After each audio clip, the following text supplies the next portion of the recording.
بسم اللہ الرحمن الرحیم۔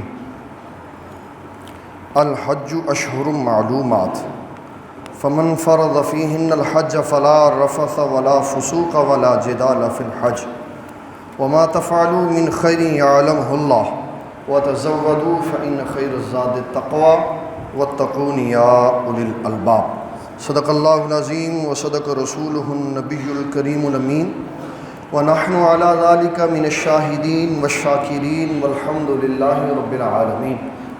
قال اللہ تبارک و تعالی فی شان حبیبہ صلی اللہ تعالی علیہ وسلم ان اللہ وملائکتہ یصلون علی النبی یا ایہا الذین آمنوا صلوا علیہ وسلموا تسلیما۔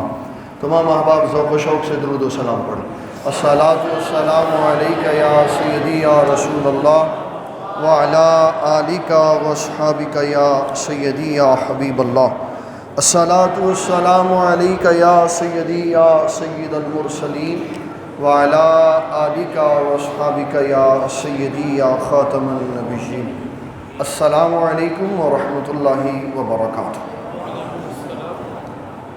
سب سے پہلے میں ان معزز و محتشم احباب کو مبارکباد پیش کرتا ہوں جن کو اللہ تعالیٰ جل جلالہ نے اس سال حج کی سعادت حاصل کرنے کا موقع عطا فرمایا۔ ان میں ہمارے یہاں بیٹھے ہوئے افراد میں جناب ممتاز صاحب، یہ ہمارے لکڑی کا سارا کام کرتے اور شروع ہی سے بابا جی سرکار رحمۃ اللہ تعالیٰ علیہ سے وابستہ ہیں، اور پیری طریقت راہبر شریعت جناب پیر فہد احمد یوسفی صاحب اور ان کی اہلیہ بھی حج پہ جا رہے ہیں، ان کو بھی مبارکباد پیش کرتے ہیں۔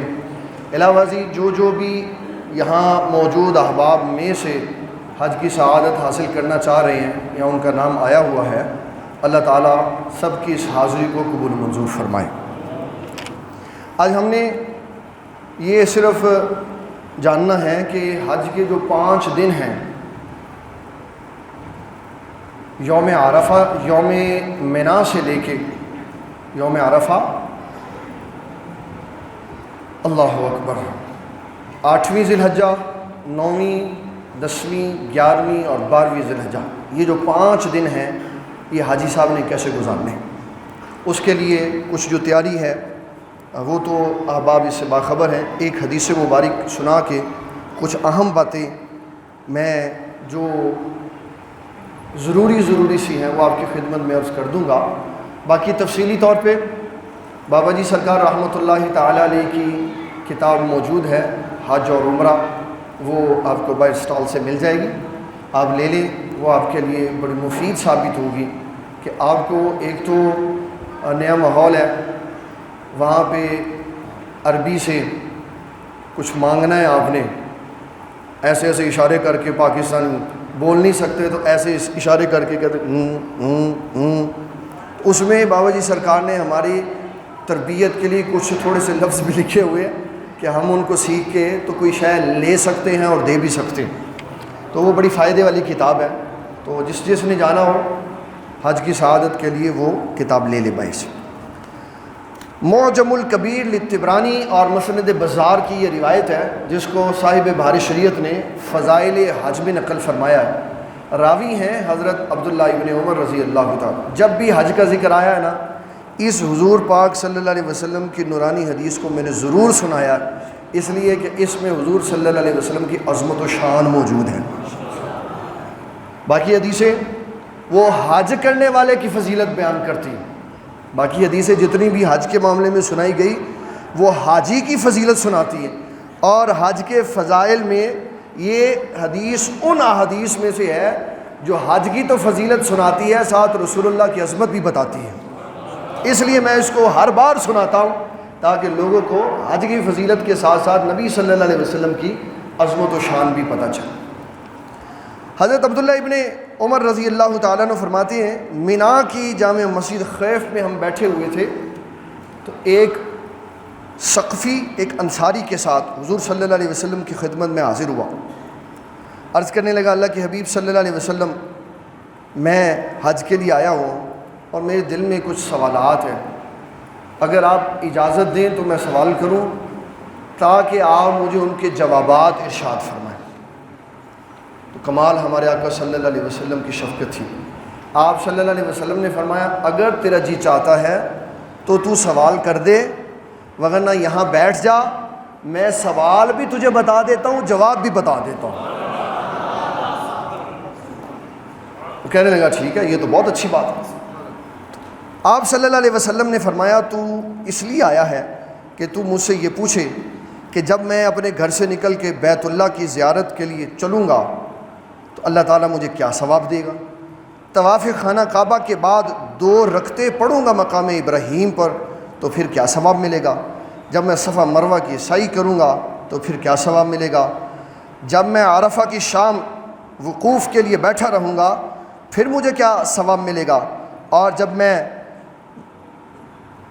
رمی جمرات کروں گا پھر مجھے کیا ثواب ملے گا. اور جب میں قربانی کروں گا پھر مجھے کیا ثواب ملے گا.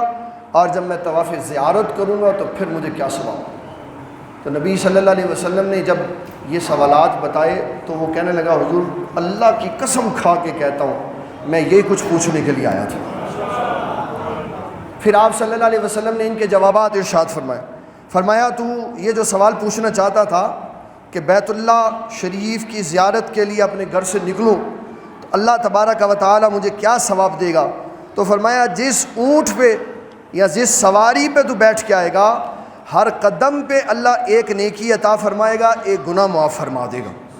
طواف خانہ کعبہ کے بعد جب تو 2 رکعتیں مقام ابراہیم پر پڑھے گا تو ایسے ہوگا جیسے اولاد اسماعیل میں سے کسی غلام کو تو نے آزاد کیا، اتنا ثواب اللہ تجھے عطا فرمائے گا. اور پھر فرمایا جب تو صفا مروہ کی صحیح کرے گا تو 70 غلام آزاد کرنے کے برابر تجھے ثواب دیا جائے گا. اور جب تو وقوف عرفہ کرے گا تو اللہ تعالیٰ تیرے پہ نگاہ کرم فرمائے گا. یہ بعد میں شاید مجھے بات یاد نہ رہے لیکن میں یہاں یہ بات بتا دیتا ہوں. ایک دفعہ ہم نے ادھر سنو جی گل، ایک دفعہ ہم نے پہلے بھی حج ٹریننگ پروگرام کیا تھا. اس میں الہی بخش صاحب ہمارے ایک بزرگ دوست ہیں، حج کے لیے گئے، وہ اسپیشلی ٹریننگ لینے کے لیے آئے تھے. واپسی جب آئے تو آگے اسپیشلی یہ پیغام دینے کے لیے آئے کہ جو آپ نے مجھے بتایا تھا اس کا بڑا فائدہ ہوا، لیکن اس ٹریننگ میں کمی تھی بڑی زیادہ. اس ٹریننگ میں بڑی زیادہ کمی تھی کہ وہاں میدان عرفات میں لوگ بیٹھے ہوئے وقت ضائع کر رہے تھے اور یہ باتیں کر رہے تھے کہ بتا تیری نوح کی کر دیے تو وہ کہنا سی تیری نوح کی کر دی.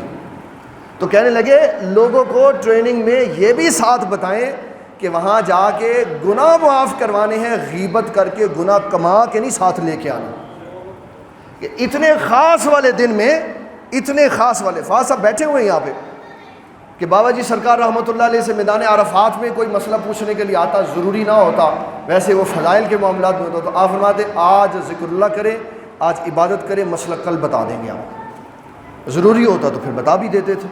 تو وہاں وقت کا ضیاع یہ سب سے بڑا گھاٹا ہے کہ جس میدان میں آنسو بہانے ہیں، جس میدان میں آؤ بکا کرنی ہے، جس میں اللہ تعالیٰ سے اپنے گناہوں کی معافی مانگنی ہے، اس میں بھی ہم غیبت نہیں چھوڑ رہے اور اس میں بھی ہم دنیا داری کی باتیں کر رہے ہیں اور ایک دوسرے کے حالات سے خبر گیری کر رہے ہیں کہ فلاں جگہ کیا ہو رہا ہے، فلاں یہ کیا ہو رہا ہے. اور اب تو اس سے بھی برے حالات ہیں. جو ہم آگے کی دور کی طرف جا رہے ہیں وہاں میدان عرفات میں بھی لوگ موبائل کے اوپر گیم کھیلنے میں مصروف ہیں، گیم کھیلنے میں مصروف. تو کیا کرنے کے لیے گئے حج؟ کیا کمایا؟ ہر مدینۃ المنورہ میں اعتکاف پہ بیٹھ کے گیم کھیل رہے ہیں، شطرنج کھیل رہے ہیں. اس کا مطلب ہے چیزوں کی اہمیت کا احساس ختم ہو. تو اس کی بڑی سخت ضرورت ہے کہ یہ وہ میدان عرفات وہ میدان ہے کہ نبی صلی اللہ علیہ وسلم نے فرمایا اللہ خاص وہاں آئے ہوئے لوگوں پر تجلی رحمت فرماتا. اور وہاں نکلنے سے پہلے فرمایا اتنی عنایات ہوتی ہیں، اگر کسی کے گناہ بارش کے قطروں کے برابر ہو اور اگر کسی کے گناہ سمندر کی جھاگ کے برابر ہو تو فرمایا وہ پہلے نہیں نکلتا، پہلے اللہ گناہ معاف فرما دیتا ہے سارے کے. تو یہ اس کے لیے ہے جو میدان عرفات میں اپنے گناہوں کی بخشش چاہتا. پھر نبی صلی اللہ تعالیٰ علیہ وسلم نے فرمایا کہ جب تو جمرات پہ کنکریاں مارے تو ایک کنکری کے بدلے اللہ ایک گناہ وہ معاف فرما دے گا جو ہلاک کر دینے والا ہے. تو 70 کنکریاں ہوئی تو 70 گناہ معاف ہو گئے. اور پھر فرمایا جب تو طواف خانہ کعبہ کرے گا، طواف زیارت جس کو کہا جاتا ہے، تو اللہ تبارک و تعالیٰ تیرے دونوں کندھوں کے درمیان میں یا اس طرف یہ لکھ دے گا کہ یہ میرے گھر میں جیسے بھی آیا تھا، لیکن جب میرے گھر سے نکلا تو میں نے سارے گناہ معاف فرما دیے. یہ اللہ تعالیٰ جل جلالہ اس کو انعام و اکرام اور اپنی طرف سے فضل اور کرم عطا فرمائے. یہ وہ حدیث مبارک ہے جو میں نے بطور تمہید آپ کی خدمت میں عرض کی ہے. حج میں جو ضروری چیزیں ہیں بڑی آسانی ہے. اگر کسی کے پاس بڑی کتاب کا ٹائم نہیں ہے تو وہ بہار شریعت کے یہ 3 صفحے رکھ لے ساتھ. بہار شریعت کے یہ والے 3 صفحے رکھ لیں، جس میں ایک میں حج عمرہ کا مطلقاً جائزہ ہے کیسے کرنے ہیں، اس میں حج قران اور حج تمتع ہے، اور گھر سے لے کے گھر تک واپسی کا سارا چارٹ انہوں نے لکھا ہو. یہ ہمارے علماء کا اعزاز ہے، ان کی شان ہے کہ انہوں نے ہمیں پکی پکائی ساری چیزیں تیار کر کے دے دی ہوں کہ یہ کام کر لو تو تمہارا حج مکمل ہو جاتا. سب سے پہلے حج کے لیے جب انسان گھر سے نکلتا ہے تو بعض احباب وہ حج کرنے کے لیے جاتے ہیں جن کا حج فرضی ہے، اور بعض وہ جاتے ہیں جن کو اللہ تعالیٰ نے یہ توفیق دی کہ فرضی تو ادا ہو گیا تو اس کے بعد وہ نفلی حج کرنے کے لیے جاتے ہیں. نفلی حج کے لیے حج کر کے کسی کی بھی طرف اس کا ثواب بیچ سکتے ہیں کہ میں نے فلاں کی طرف دیا فلاں، یہ جائز ہے. لیکن حج بدل اور چیز ہے، حج بدل اور چیز ہے. لوگ حج بدل کا ارادہ کر لیتے ہیں اس شرط سے بچنے کے لیے کہ گورنمنٹ آف سعودیہ ہمیں ریال جرمانہ نہ کرے، تو کہہ دیتے ہیں میں حج بدل کے لیے جا رہا ہوں. تو حج بدل ہوتا کوئی نہیں ہے. حج بدل کے لیے بڑی کڑی شرائط ہے، وہ ساری پائی جائیں تو پھر کسی کا حج دوسرا کر سکتا.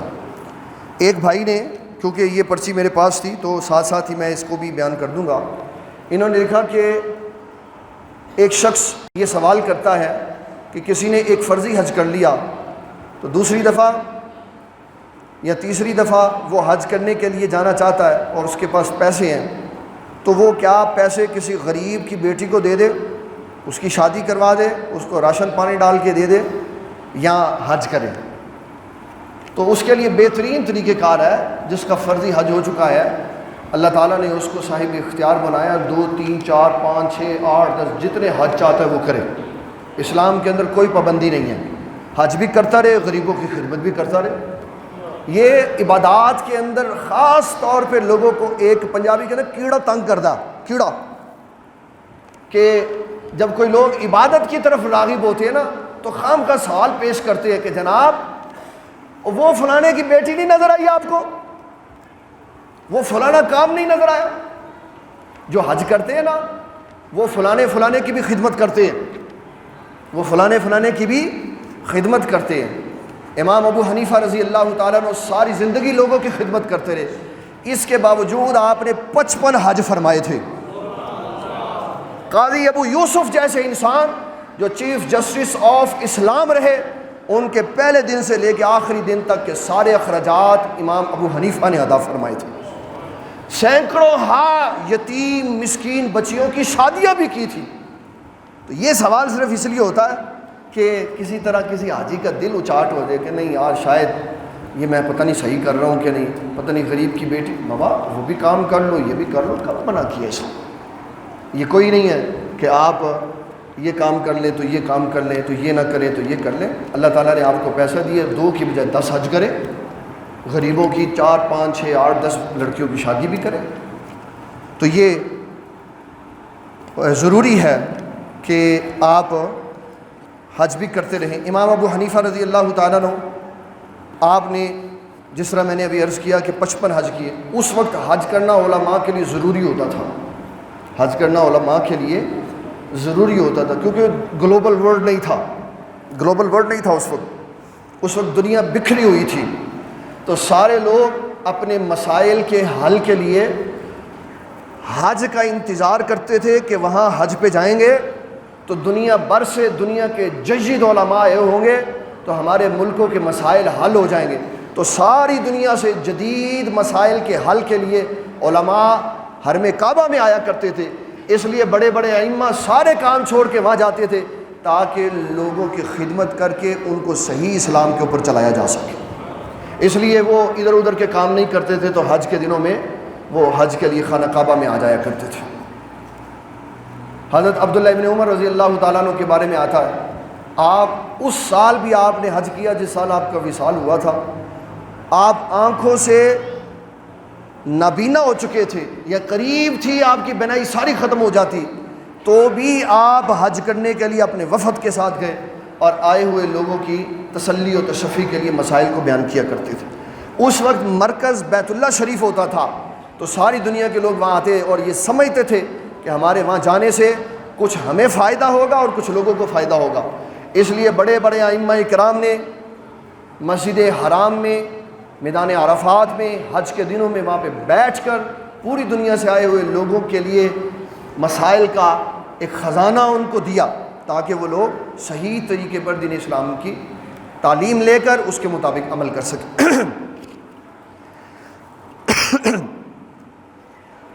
جس کے اوپر حج فرض ہوتا ہے، یہ بڑی اہم بات ہے۔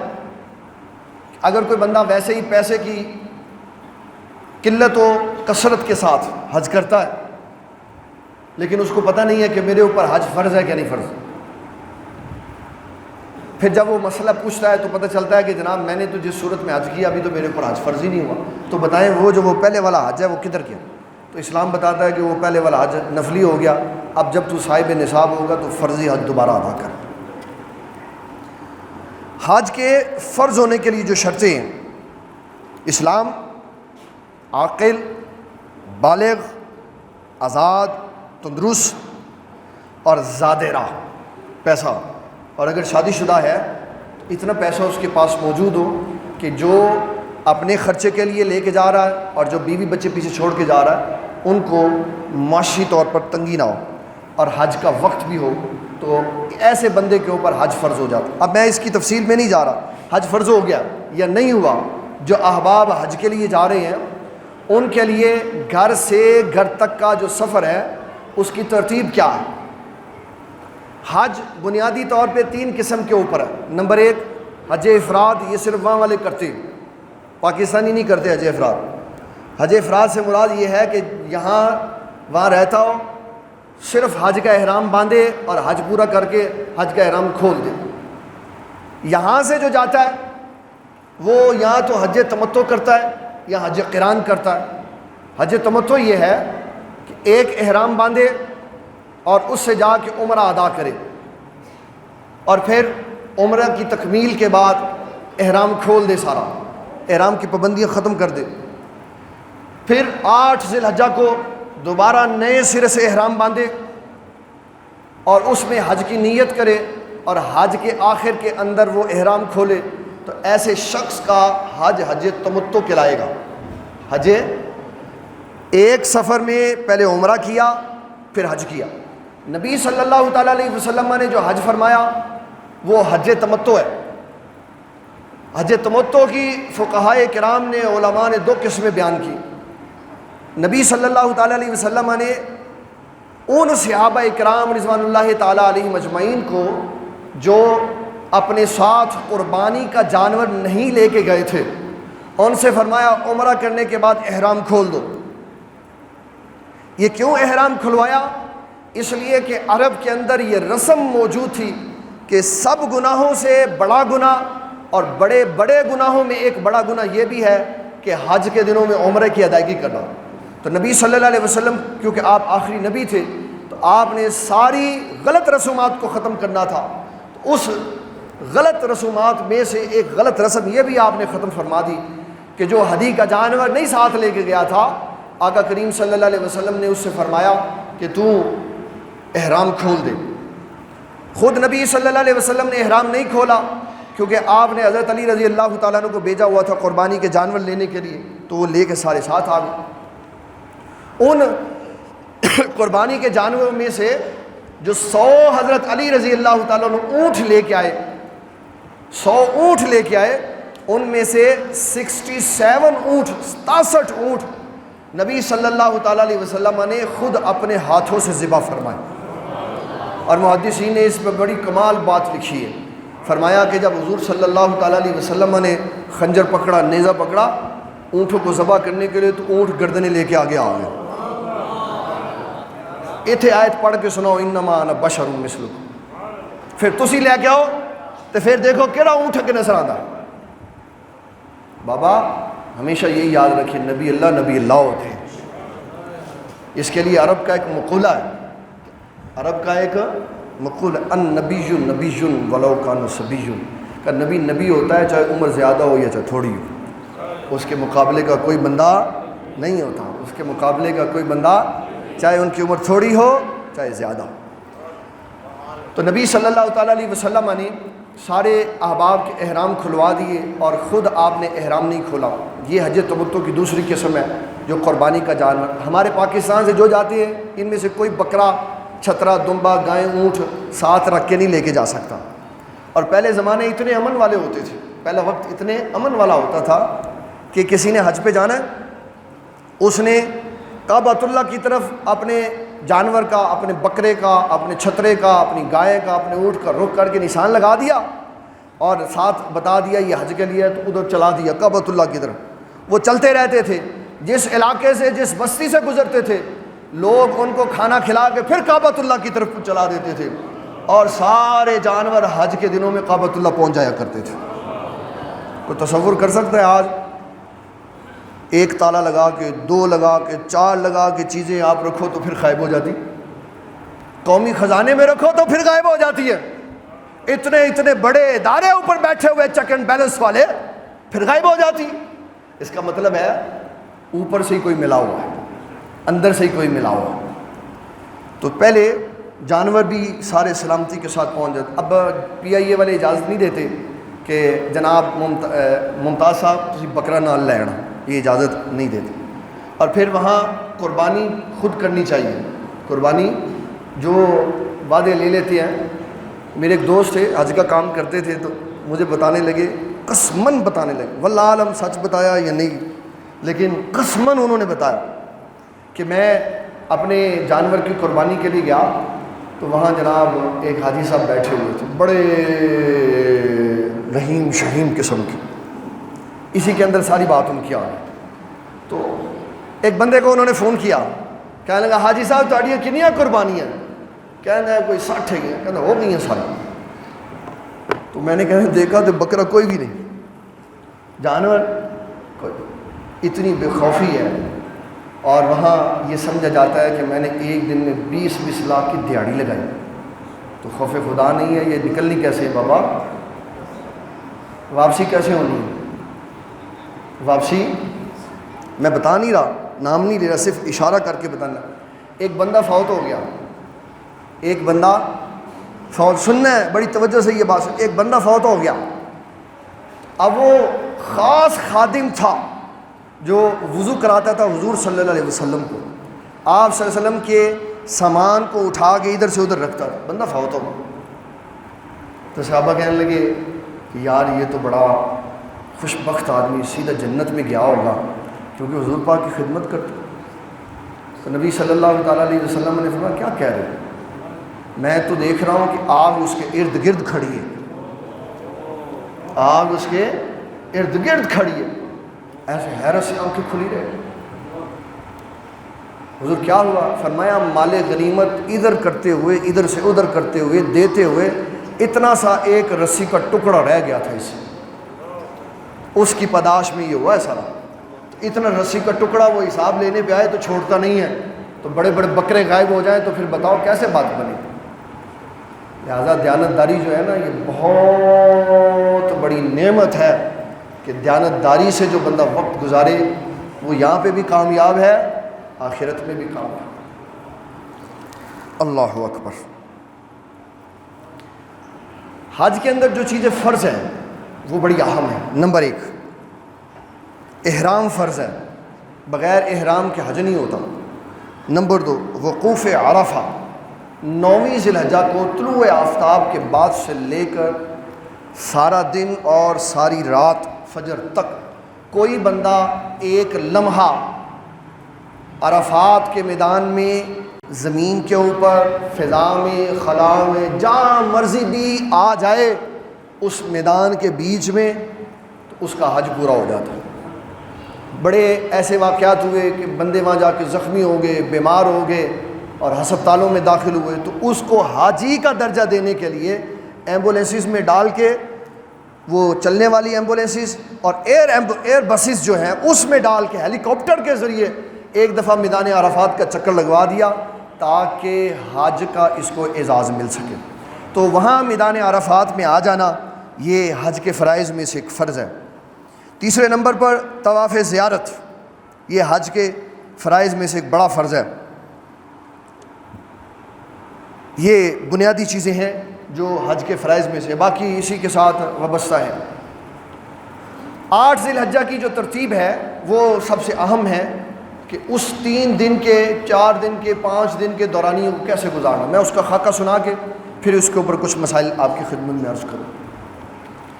8 ذی الحجہ کو ویسے تو جو حج ٹور آپریٹر ہوتے ہیں وہ بڑے اپنے لیے آسانی ڈھونڈنے والے خلاف سنت کام کر دیتے، رات ہی کو 7 کی رات ہی کو پہنچا دیتے ہیں، وہاں 7 کی رات ہی کو منی پہنچا دیتے ہیں، جبکہ منی میں جانے کا وقت ہے 8 تاریخ کو نماز فجر کے بعد۔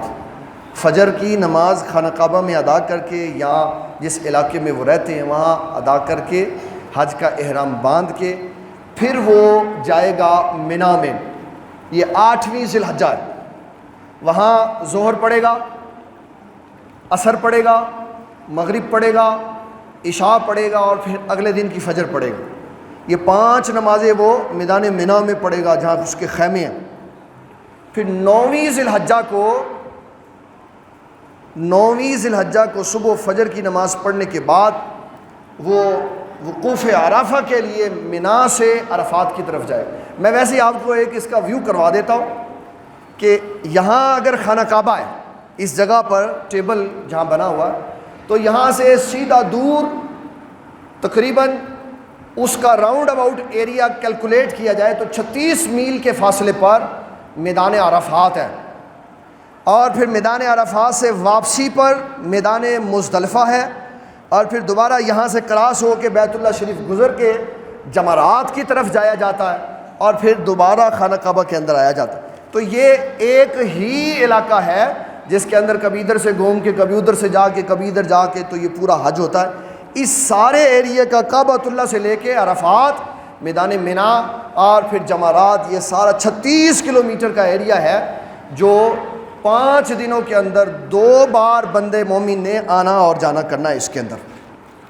تو 5 نمازیں میدان منی میں ادا کرنے کے بعد فجر کی نماز پڑھنے کے بعد 9ویں ذی الحجہ کو، جس کو یوم عرفہ کہتے ہیں، میدان عرفات کی طرف جائے گا، اور وہاں جا کے جو شخص نمرہ مسجد میں، جامع مسجد نمرہ میں سلطان کے پیچھے یا نائب امام کے پیچھے حج کی نماز پاتا ہے، وہ ظہر اور عصر اکٹھی پڑھے گا، وہ ظہر اور عصر اکٹھی پڑھے گا۔ جس کو وہاں جگہ نہیں ملی، اپنے خیمے میں ہے اور وہاں اس کا اپنا ہی کوئی بندہ امام بنا ہوا ہے، کوئی بزرگ ہے، کوئی عالم ہے، کوئی مفتی ہے، تو وہ ظہر کے وقت میں ظہر پڑھے گا اور عصر کے وقت میں عصر کی نماز پڑھے گا۔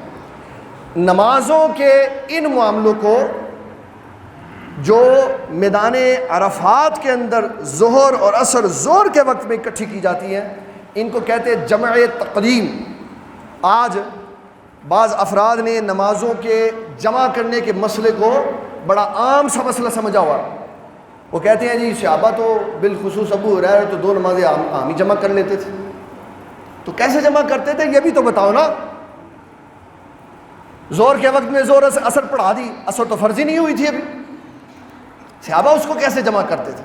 صحابہ کرام اگر کبھی سفر میں یا کسی مسئلے کی وجہ سے 2 نمازوں کو جمع کرنے کا موقع ملتا تو پہلی نماز ظہر کی آخری وقت میں پڑھتے اور عصر کی پہلے وقت میں پڑھتے، اور وہ خواتین جو شروع سے بیمار ہے ان کو شریعت مطہرہ نے، جس کے اندر 3 خواتین کا ذکر بڑا نام لے کے کیا گیا، میں نہیں دے رہا، نام لے کے کیا گیا۔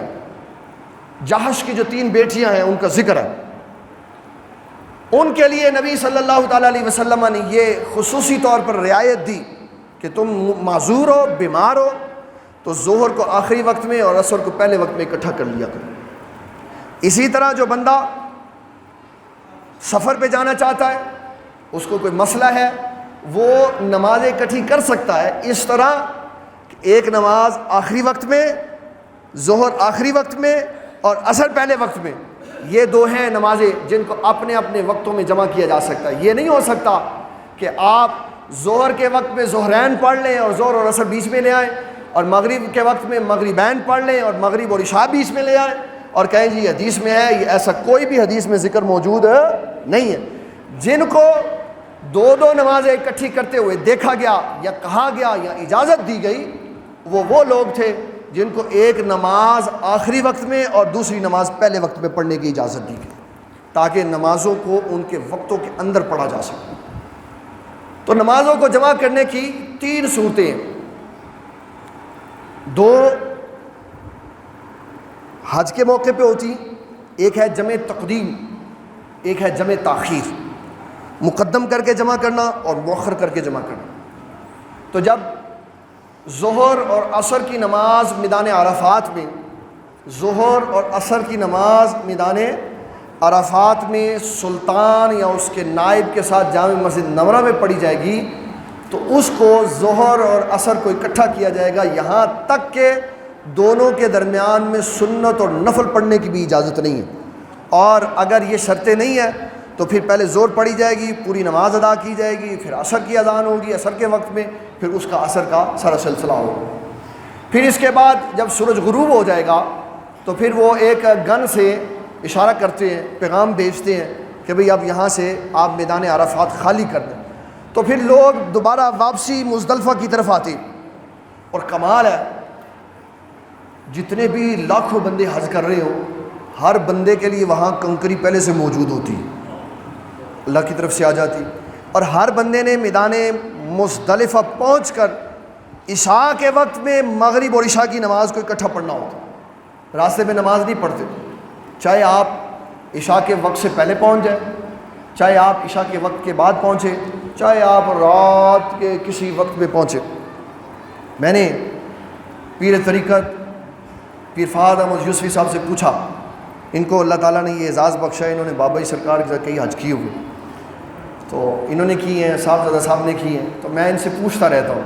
میں نے کہا جی بتاؤ جی، وہ فلانی جگہ میں درس پہ گیا تھا تو وہ مغرب کے بعد جو نفل ہے نا وہ نہیں پڑھے گئے، اگر وہ نفل پڑھتا نا تو درس سے لوگ اٹھ کے چلے جاتے۔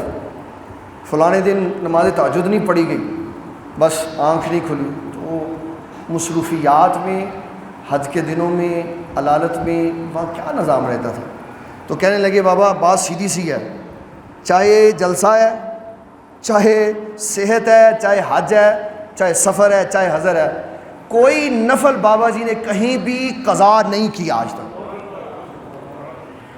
جتنا مرضی لمبا سفر کر کے آئے، جتنا مرضی لمبا سفر، گھنٹوں میدان عرفات میں کھڑے رہے، انتظار کر رہے ہیں گاڑیاں چلیں پھر مزدلفہ کی طرف جائیں، حالانکہ فاصلہ اتنا لمبا نہیں ہے، لیکن رش اتنا ہے کہ گھنٹوں کے بعد بندہ وہاں پہ میدان مزدلفہ میں پہنچا، تو پہلے عشاء کی مغرب پڑھی، پھر عشاء پڑھی، پھر ایسے کر کے بیٹھ گئے، پھر اٹھ کے ساتھ ہی تہجد کے نفل پڑھے۔ یہ نہیں کہا کہ چلو آج میں بڑا تھکا ہوں، کیڑا مینوں ویکھ رہے، ہاں جی کیوں جی، ایسے ہی اللہ تعالیٰ پھر عروج اور کمال بھی ان کو دیتا ہے جن کے وظائف میں ناغہ نہیں ہوتا۔ جو ناغہ کر لیتے ہیں، میری طرح کے بزدل سے لوگ ہوتے ہیں، ان کو کیا ملتا ہے؟ کچھ بھی نہیں ملتا۔ لہٰذا وظائف کے اندر سب سے مضبوط اور پختہ کار شے جو ہے وہ تسلسل ہے۔ اس لیے ہمارے علماء کرام کہتے ہیں ہفتے کے بعد 50 نفل پڑھ لینے والے کو نفلوں کا ثواب تو زیادہ ہے، لیکن روز 2 پڑھ لینے والے کو قرب اللہ کا زیادہ ہے، کیونکہ اس کے عمل میں استقامت ہے۔ اللہ تعالیٰ عمل کی استقامت دیکھتا ہے، اس کی کوانٹٹی نہیں دیکھتا کہ کتنا زیادہ، یہ دیکھتا ہے کہ روز کون کر رہا۔ عبداللہ ابن عمر نے اپنی ہمشیرہ سیدہ حفصہ سے خواب کی تعبیر پوچھی تو رسول اللہ صلی اللہ علیہ وسلم نے فرمایا عبداللہ بڑا اچھا آدمی ہے، عبداللہ ابن عمر بڑا اچھا آدمی ہے، اور اس کی عظمت و شان تب بلند ہوگی جب یہ نماز تہجد پڑھے کرے گا۔ عظمت کس کے اندر ہے؟ نماز تہجد کے اندر۔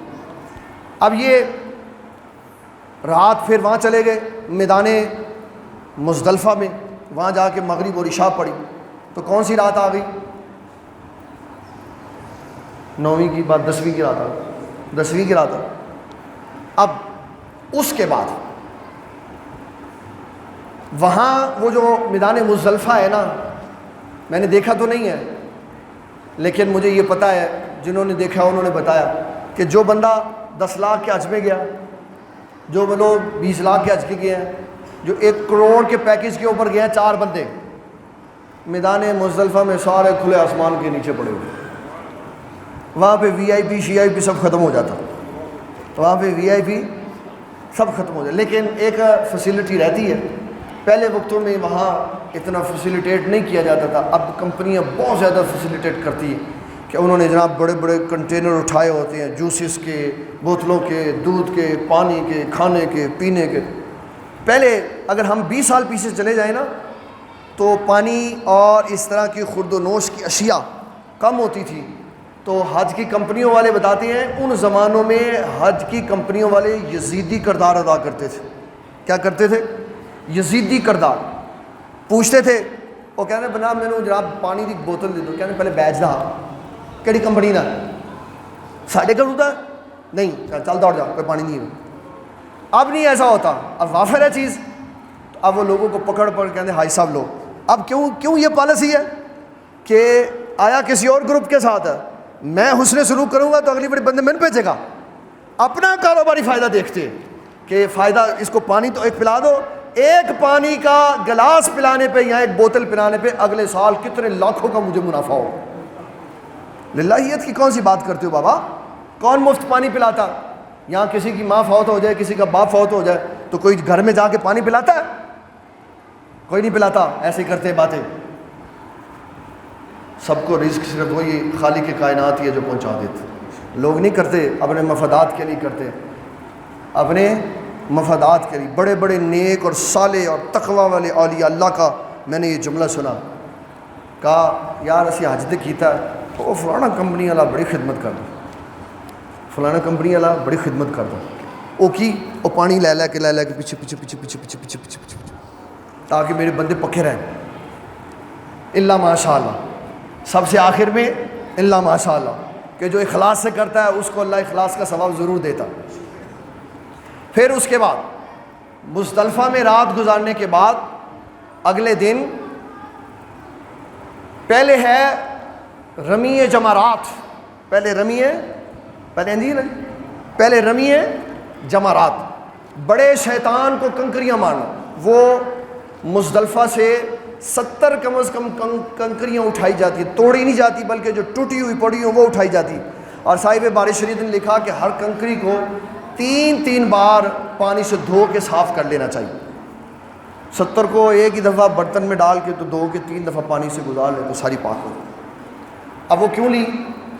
7 کنکریاں مارنی ہیں صبح 10 تاریخ کو بڑے شیطان کو، 21 کنکریاں مارنی ہیں 11 کو، پھر 21 مارنی ہے 12 کو، تو کتنی ہو گئی؟ 42 اور 7 49۔ اور اگر وہاں پہ 12 کو مارتے ہوئے زوال کا وقت آ گیا اور وہ وہاں سے منا سے نہ نکلے آپ، تو پھر 13 کی 21 کنکریاں مارنی لازم ہو جائیں گی۔ اس کے لیے 21 اور پہلے سے لے کے رکھو تاکہ 70 کنکریاں پوری ہو جائیں، وہاں سے دوبارہ نہیں آپ کو ملیں گی۔ تو اس لیے یہ سارا پروگرام پہلے سے طے ہے، اگر 12 کو آپ نکل گئے زوال سے پہلے تو پھر ان کو ویسٹ کر دیا جائے گا۔ اب وہاں کنکری مارنے میں بڑا مزہ آتا ہے، دیکھنے میں مزہ آتا ہے، تو جناب وہ مارنے میں کتنا آتا ہوگا۔ لوگ جناب جوتیاں پکڑ کر تو جوتی مار، ایک بندہ ایسے اچھل کے جناب ایسے کر کے جیسے بولنگ کرتے ہیں نا، ایسے کر کے کنکری مارتا۔ یہ وہ لوگ ہیں جو ٹریننگ نہیں لے کے جاتے۔ نبی صلی اللہ علیہ وسلم نے فرمایا جو تکلیف شیطان کو ان 2 انگلیوں سے پکڑ کے کنکری مارنے میں ہے نا، وہ زور سے کنکری مارنے میں نہیں ہے۔ کہ اس کو اتنا حقیر بنا دیا کہ ایسے اس کو کنکری ماری ذلیل کر دیا، اتنا چھوٹا کر دیا اس کو کہ تیری یہ حیثیت ہے کہ میں تجھے ایسے کر کے کنکری مار. جو جتنی زور سے مارے گا اتنی کم اس کو تکلیف ہوگی، اور جو جتنا سنت کے مطابق مارے گا اتنا شیطان ذلیل و رسوا ہو جائے. یہ کنکریاں جو ہیں یہ واجب ہیں، خود مارنی چاہیے. ویسے اگر کوئی آخری دن میں کسی سے کہہ بھی دے تو رکن پورا ہو جاتا ہے، لیکن خود یہ کام کرنا چاہیے. پھر اس کے بعد ہے قربانی. جو حج کمپنیوں کے ساتھ جاتے ہیں، پہلے تو حج کمپنیاں ہی اور گورنمنٹ والے خود ہی قربانی کر دیتے تھے، ٹائم بتا دیتے تھے، لیکن اب لوگوں نے یہ سمجھا ہے کہ بہتر یہی ہے کہ ہم قربانی خود کریں. یہ قربانی واجب ہے، حج کی قربانی، حج کی قربانی ہے. اس کے بارے میں نص قطعی ہے کہ اگر کوئی یہ قربانی نہیں کر سکتا تو 3 روزے وہاں رکھے اور 7 روزے واپسی آ کے رکھے. فَإِذَا انْسَلَخَ الْأَشْهُرُ الْحُرُمُ، یہ حج کا پورا مضمون سناتے ہوئے کہا کہ اگر کسی کے پاس اتنے پیسے نہیں ہیں کہ وہ قربانی کر سکے تو پھر وہ کیا کرے، 3 روزے وہاں پہ رکھے اور 7 روزے واپسی آ کے رکھے. یہ کیوں بیان کیا؟ تاکہ اس کا حج صحیح طور پہ ادا ہو. یہ قربانی ہے شکرانہ نعمت کہ اللہ تعالیٰ نے مجھے حج کی سعادت عطا فرمائی. یہ قربانی صرف اس پہ ہے جو حج تمتع کر رہا ہے یا حج قران کر رہا ہے. حج تمتع کر رہا ہے یا حج قران کر رہا ہے، یہ اس کے لیے واجب ہے قربانی. پھر قربانی میں وہاں زیادہ بہتر جو تیز تراز بندے ہوتے ہیں، فہم و فراست والے ہوتے ہیں، جنہوں نے مختلف ادوار دیکھے ہوتے ہیں، وہ کہتے ہیں نہیں بھی ہم نے پیسے نہیں دینے، ہم خود قربانی کر کے آئے. تو پھر وہ جاتے ہیں سلاٹر ہاؤس قربانی کرتے، وہاں سے قربانی کر کے پھر وہ واپس ہی آتے ہیں، اور جب سارے رکن ادا ہو جاتے ہیں تو خرابی ہو جاتی ہے. پھر مفتی آصف صاحب اور میں دونوں حج کر کے آئے تو میں نے ان کو کہا لیاؤ تسی میری ٹینڈ کر دو تو میں تھوڑی کر دینا. سارے کیتے کرائے کھوج پا دیتے. بھائی حاجی تو کسی کے بال ہی نہیں کاٹ سکتا. تو وہاں پیسے دینے سے بچنے کے لیے ایک دوسرے کی ٹینڈ کرتے ہیں تو پھر جناب نقصان کر دیتے. تو جو احرام میں ہے وہ نہ کسی کے بال کاٹ سکتا ہے نہ اس کو اس کی اجازت ہے. اگر وہ کاٹے گا تو اس کو ایک بکرا اور دینا پڑے گا، ایک دام اور دینا پڑے گا، اس لیے کہ ابھی وہ احرام سے باہر نہیں نکلے. پھر بڑا مزہ ہے وہاں پہ عقیل صاحب، وہاں پہ بڑا مزہ آتا ہے. احرام ختم ہو جانے کے بعد ٹنڈا کرا گئے، وڈے وڈے بندے ٹنڈا کرا گئے، اچھے لمبے داڑیاں والے ننگے سر تری جا رہے ہیں. میں نے سنا جن کے ساتھ بابا جی سرکار گئے، جب آپ ٹینڈ کروا لیتے اور احرام کی پابندی ختم ہو جاتی تو وہاں سے جہاں ٹینڈ کروائی وہاں سے واپسی اپنے گھر پہنچنے تک اپنا سر ڈھانپ کے پہنچتے تھے کہ اب ننگے سر رہنا کوئی سنت نہیں ہے. ہاں جی، ایک ایک قدم کے اوپر سنت کا خیال رکھا ہوا. اب کیا ہوا ہے؟ اب نیا جی عبدالعلیم یوسفی صاحب، ہاں جی دسو نا جی نمازاں پڑھیاں ہوتے تو نہیں کہہ رہے، ویسے میں کہہ رہا ویسے کہہ رہا ہوں. نمازاں ہوتے پڑھیاں ننگا سر کر کے تو احرام بن گئے تو کتنے گئی سنت؟ دسو نا جی. کہتے پابندی ہے، احرام والے کو مطاف میں نہیں جانے دیتے. تو کوئی بات نہیں، نہ جاؤ مطاف میں، نہ جاؤ، اوپر بیٹھ جاؤ. مطاف میں وہی اترے گا جو احرام باندھ کے آیا ہوا ہے. مطاف میں وہی اترے گا جو، تو پھر بتائیں جو احرام باندھا ہوا ہے وہ تو سر نہیں رکھ سکتا، وہ رکھے گا تو پکڑا جائے گا کہ یہ ننگے سر بیٹھا ہوا ہے، یہ کیا کر رہا. احرام میں تو سر ننگا رکھنا ضروری ہوتا. اس لیے یہ قوم کو بتانا، ان کو سمجھانا کہ بھئی ہر جگہ رسول اللہ صلی اللہ علیہ وسلم کی شریعت ہی غالب رہے گی، یہی سنت مصطفیٰ صلی اللہ علیہ وسلم سے محبت ہے. میں نے جو سارا ویو ہے میں نے بتایا، جو اس کے اندر جدت ہے وہ صاحب بتائیں گے. کیوں یہ ابھی ہو کے آئے ہیں یہ بتائیں گے کہ کہاں سے کس راستے سے جانا ہے، ہمیں تو نہیں پتہ. ہم نے تو وہ بتایا جو حج کے لیے ضروری تھا. حج کے لیے کیسے جانا ہے، احرام کیسے باندھنا ہے، اور پھر وہاں جا کے طواف خانہ کعبہ ہے، صفا مروہ کی سعی ہے، حج کے 5 دن ہے. یہ سارا جو ویو بتایا گیا اس لیے تاکہ ہمیں پتہ چلے حج کیسے کرنا. صاحبزادہ صاحب رات کو فرما رہے تھے کہ وہاں بہت ساری پابندیاں ہیں. وہاں انہوں نے ایپ نکال دی ہے کہ اس میں آپ بکنگ کروائیں تو پھر آئیں. یہ سارے مسائل صاحبزادہ صاحب کیونکہ خود ابھی ذاتی طور پہ ہو کے آئے ہیں تو وہ ارشاد فرمائیں گے کہ جو حاجی صاحبان جا رہے ہیں ان کو کن کن رولز اینڈ ریگولیشن کو فالو کرنا پڑے گا. نہیں کریں گے تو نقصان ہو جاتا ہے. وہاں وہ پکڑ لیتے ہیں، جرمانہ کر دیں گے. تو بہتر ہے انسان ان رولز اینڈ ریگولیشن کو فالو کرے. پھر مدینہ شریف حاضری، ہمارے عدیل صاحب بھائی صاحب نے شعر پڑھا تھا. کیا تھا جی شعر؟ نہیں دوسرے والا. بخشش ہوندی ہے پاپیاں دی، بخشش ہوندی ہے پاپیاں دی، نبی پاک دے پاک دوارے تھے، رب بخش دائے پر بخش دائے، نبی پاک دے پاک اشارے تھے. اعلیٰ حضرت رحمۃ اللہ علیہ بھی اس میں بڑا خوبصورت شعر کہتے ہیں. آج کل میں اس کو کتنے ہی دنوں سے سن رہا ہوں تاکہ مجھے یاد ہو جائے. آپ فرماتے ہیں مجرم بلائے آئے ہیں، مجرم بلائے ولو انہم اذ ظلموا انفسہم جاؤک. فرمایا لوگوں اپنی جانوں پہ ظلم کرو تو میرے پاس آ جاؤ. حضور فرماتے ہیں اپنی جانوں پر ظلم کرو تو میرے پاس آ جاؤ اور وہاں آ کے مجھ سے کہو، پھر میں اللہ سے تمہاری سفارش کروں تو اللہ تعالیٰ کو بخشنے والا بڑا مہربان پاؤ گے.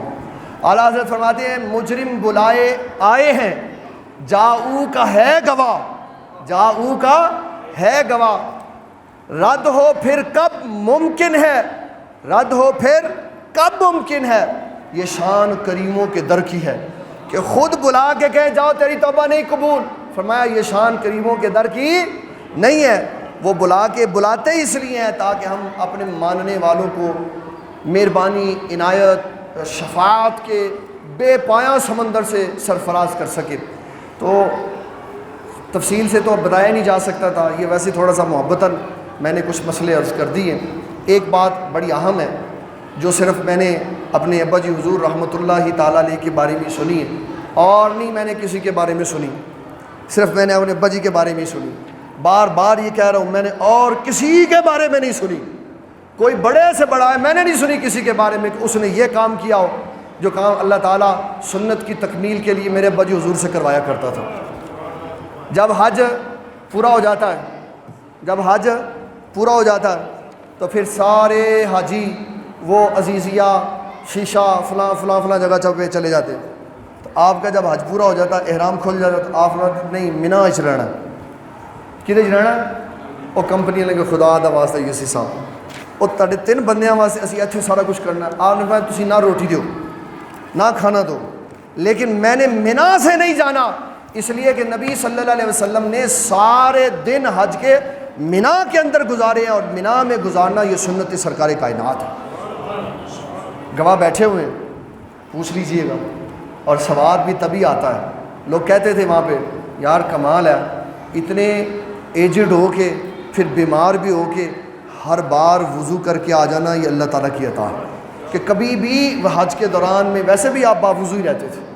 ہم نے اپنی عام زندگی میں بھی دیکھا ہے بابا جی سرکار رحمۃ اللہ تعالیٰ علیہ ہمیشہ باوضو رہتے تھے. جب وضو ٹوٹ جاتا پھر کر لیتے، پھر کر لیتے، اور کبھی کبھی علالت میں 20 مرتبہ وضو کرتے. یہ اللہ تعالیٰ کی عطا ہے، یہ اللہ تعالیٰ کی.